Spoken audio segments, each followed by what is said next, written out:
Sorry? It's not for custom OT. I know. So you've already started filming, haven't you? Yeah. Okay. Okay.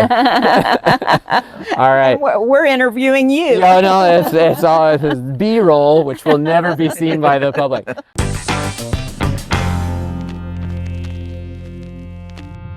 Welcome everyone to an exciting episode of What's Up Mainframe, where we, Lukasz and I, have successfully tracked down the COBOL Cowboys to one heck of a hiding spot under 100-year-old pecan trees here in Gainesville, Texas.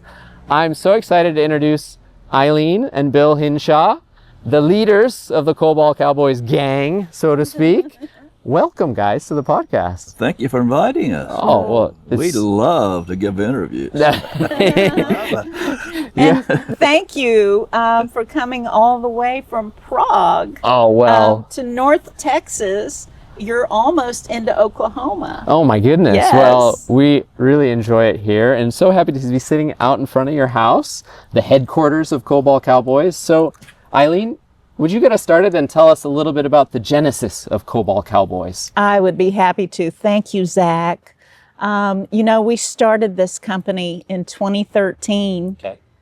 Bill had been working for a company. He was actually called back, and he explained to me, he said, if I'm being called back, he said, I wonder how many other COBOL professionals are being called back. And he explained to me of what COBOL does. He explained to me the history. And we were talking one time, and we talked about, we wonder if there's a need. And if there's a need in the industry for the seasoned COBOL professionals to, we wondered if there might be a need for them, even a critical need at some point. And the more I started researching, I researched maybe 3 months. Okay. COBOL, Mainframe. I was astounded. I mean, I've always been in the people industry with marketing, HR. I've done some legal work, promotions. So I delved into this, and I said, Bill, I feel we have a responsibility. And he loves COBOL. He wants to work right up to the end, and which I completely support. And so this is COBOL Cowboys. And this is how COBOL Cowboys. So, so you started this company that's centered around a lot of COBOL consultants. So how many consultants do you guys have now? Last time I checked, 695. 695. Of course, they're not all working at the same time. Yeah. What happened is that we were going to keep it a small company. We got interviewed by a girl from Reuters. Okay. And I want to know, well, for some reason, she contacted us when I was being called back, and that was what she wanted to talk about. What happens when you're called back? Yes. Well, that article went out over the internet, and we had 225 different countries hit our website within 2 weeks. Resumes started coming in. We have never solicited clients or resumes. And I was going to trash the resumes because we don't need these. Eileen says, well, hold it, Bill. We will have a need for them, and she was right. Yeah. So our consultants are in all industries, all levels, junior, mid-level, seniors. They know multiple languages. Most of them know COBOL, of course, because they were raised on COBOL. And we do get into engagements where it's more than just COBOL. It might be Java. Of course, Java's 25 years old now. But anyway, that's how we got started. We don't have a sales team on purpose.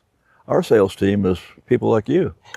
We've been in Fortune. We've been in the Wall Street Journal, a lot of magazines. And a lot of this came after because of COVID, which I was going to say, because so you got started, you built up, or rather you had all these consultants essentially come to you. And And then yes, COVID hit. And I understand that for you guys, COVID was a pretty incredible experience from the media point of view. So Eileen, talk a little bit about that. Well, we all remember when COVID hit, and it takes us down to our roots to think about life and how important life is. As far as COBOL Cowboys, we had the opportunity to work and get others working. We were all set up remote, all of us working from our homes. Here comes COVID, and again, we had the opportunity to be a voice for COBOL. Then COVID hits, and once again, we get another hit from the media. I would have to let Bill explain the deal in New Jersey. Yes. But the good news for COBOL Cowboys is we were able to help a lot of people at that time. But it was a very serious time, and we just felt fortunate that we were already in place, working from home. Our people we didn't have to have any cuts. In fact, the business grew. And we were bombarded by the media. Bill ended up doing testifying for the state of New Jersey, and that was a big push at that time. We feel like we were able to really help the world in a sense during that time. Yeah, in fact, my testimony in front of the state of New Jersey Senate is what led us to Broadcom. Okay. Because Nicole Fagan, who I'm sure you know her, she watched the interview and what was going on, and she made a mental note. I need to contact COBOL Cowboys at some time in the future. Yep. Well, she did come about 2 or 3 years later. She come knocking on our door, and she said, "We can work together." Definitely. And I think that's a great lesson for the young ones. Follow those smart, intuitive instincts. Nicole followed her intuition. She made a mental note. She said, when I'm in a position to call on COBOL Cowboys, I'm going to. Yep. She followed through with that. Definitely. So, Bill, let's talk about COBOL a little bit itself. And I mean, it can relate even to what was happening during COVID. So there are all sorts of opinions out there in the media about what COBOL is. But indeed, most people have it wrong. And so there's no real problem with COBOL as a language and the applications that are built using it whatsoever. What's the real thing that you and your consultants are helping people understand and do with COBOL applications? well, the major negatives on COBOL deals only with the seniors exiting, not being available. We are not finding that to be a problem. People are coming to us. And COBOL, as you said, has a bad rep, mainly from people who have never looked at COBOL. They listen to other people's conversations. I think it's interesting. As you know, COBOL is an English-based language. Everything's based on English verbs like open, close, add, perform. And when I look at AI is also English-based. You got to tell AI in English what you want. So here is COBOL in English, and AI is talking to it in English. And I thought that was interesting that the languages between AI and COBOL is the same. Yeah. Same language. Unbelievable. It's meant to be infinitely readable, definitely. Right. And That's so right. interacting with it is not so difficult. Most of our clients are small to mid-sized organizations. Yeah. They all have homegrown COBOL applications. Yeah. And they love them. They love the COBOL. They've been using it for years. The people that in that organization know how to use the terminals, how to use the reports. They don't want to change. If they change, it would only because of a lack of support, which what we do is we go in and offer support. We even go in when the only IT person is no longer there. sometimes they have died, you know. And so we have to go in, and we have a thing called Plan B discovery, to go in and discover how to operate within an environment. And our consultants are then able to quickly support them. And if one of our consultants is no longer available, we got backup. And that we ask them to shadow that person for a while to see what they're doing. So we are a support company. Definitely. And to the applications themselves and these respective clients, is it so much about writing in COBOL, or is it about understanding the COBOL? It's more about, we don't write that much, but we support changes. We don't really develop new code unless there's a new report required or something simple like that. And I think AI will jump in there and be able to help them, as long as it's a simple request. Right now, I see AI as on the learning process. We don't know what it's going to do. There's a lot of complicated COBOL language or support or rules, business rules, that's been built for 65 years. And one of the concerns that a lot of people have is when they go to Java and they just do a conversion, it mimics what's being done on the COBOL side. And will those people understand the business rules? My concern with AI is, will they understand the why it was written that way? The why, that's very important. And I also want to make sure when I work with AI that they put in what I call bookmarks. So we know what AI has changed. Because if there's a production problem at 2 o'clock in the morning, we can't get AI involved quickly. But a person has to come on site and he has to know what was changed. So my concern is that, will AI give us the bookmarks that we can go in and find out what they did. So but anyway, that's. I would like to add real quickly, interject that when the companies come to us, obviously they come to us, they're attracted. They know our people have COBOL. Our people, our professionals are rich in languages. They have many other skill sets in languages. And it's beautiful being able to go in, do a search, and find exactly what this client needs. So what you're kind of saying around the COBOL and what your consultants do is often about the application understanding. It's really what's there, the business rules behind it, and this is kind of the core, not necessarily problem, but this is kind of the core request of a lot of customers. That's right. That is true. That is true. A lot of people can, the newer people coming into the COBOL world, they can write COBOL. They can write any language. I mean, they're really super at that. But you ask them how to write a transaction, how to process a transaction, what are the business rules, what's the validation, what's the reports, what's the files, does it have to interface with other applications? As an example, if you have an installment loan with a bank, you loan a loan on a car. The customer say, well, yeah, but I want my checking account to pay for it. So the installment loan process, our application, has to talk to the checking account. And then if there's not enough money there, it may have to go to a savings account. It gets very complicated, more complicated than people think. They think it's a matter of just entering a couple of numbers and things happen. But ATMs are still used 95% around the world. In fact, I won't say that, but I've been accredited with the very first online ATM. But that was years ago. That was a bit ago, wasn't it? I was in my shorts. That's a whole nother story. That's a whole nother story.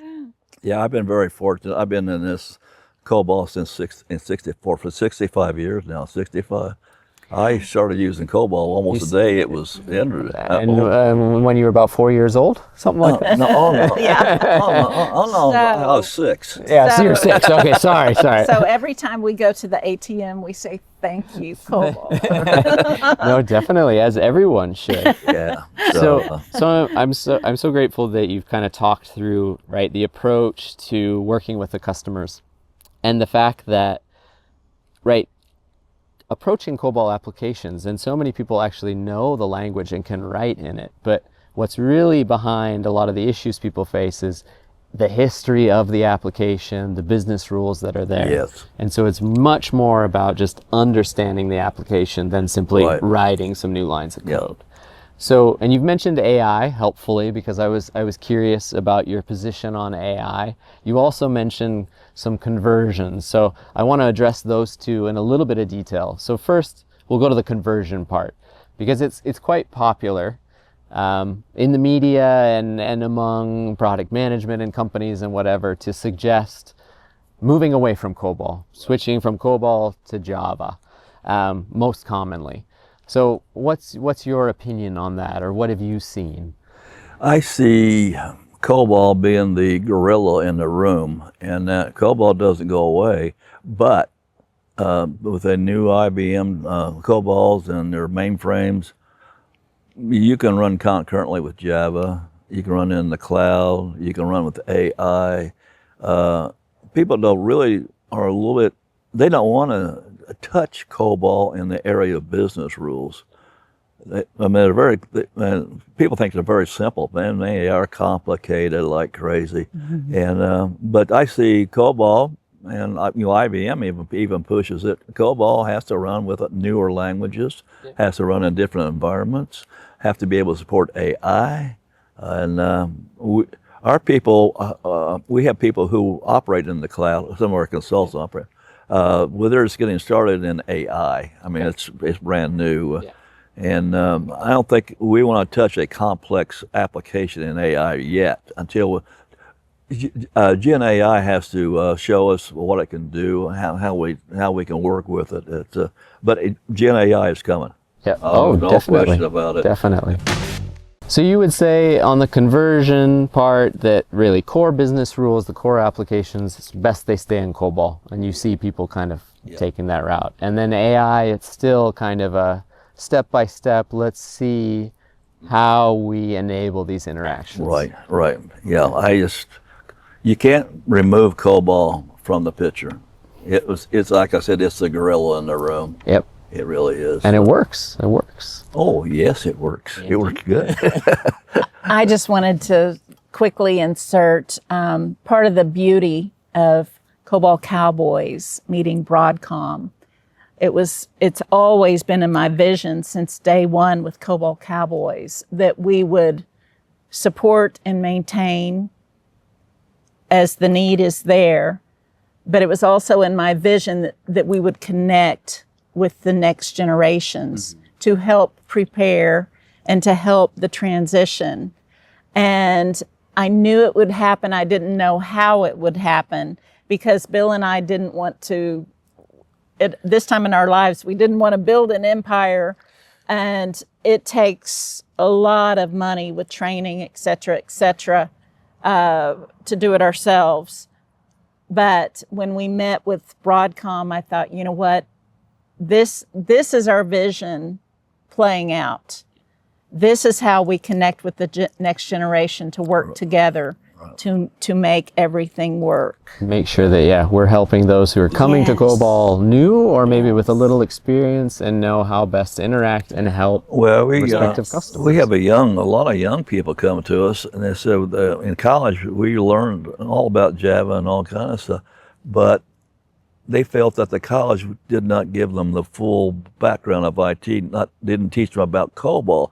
Now they have to interface with COBOL, Java and COBOL, so they need to know more about COBOL and in order to write APIs, application program interfaces.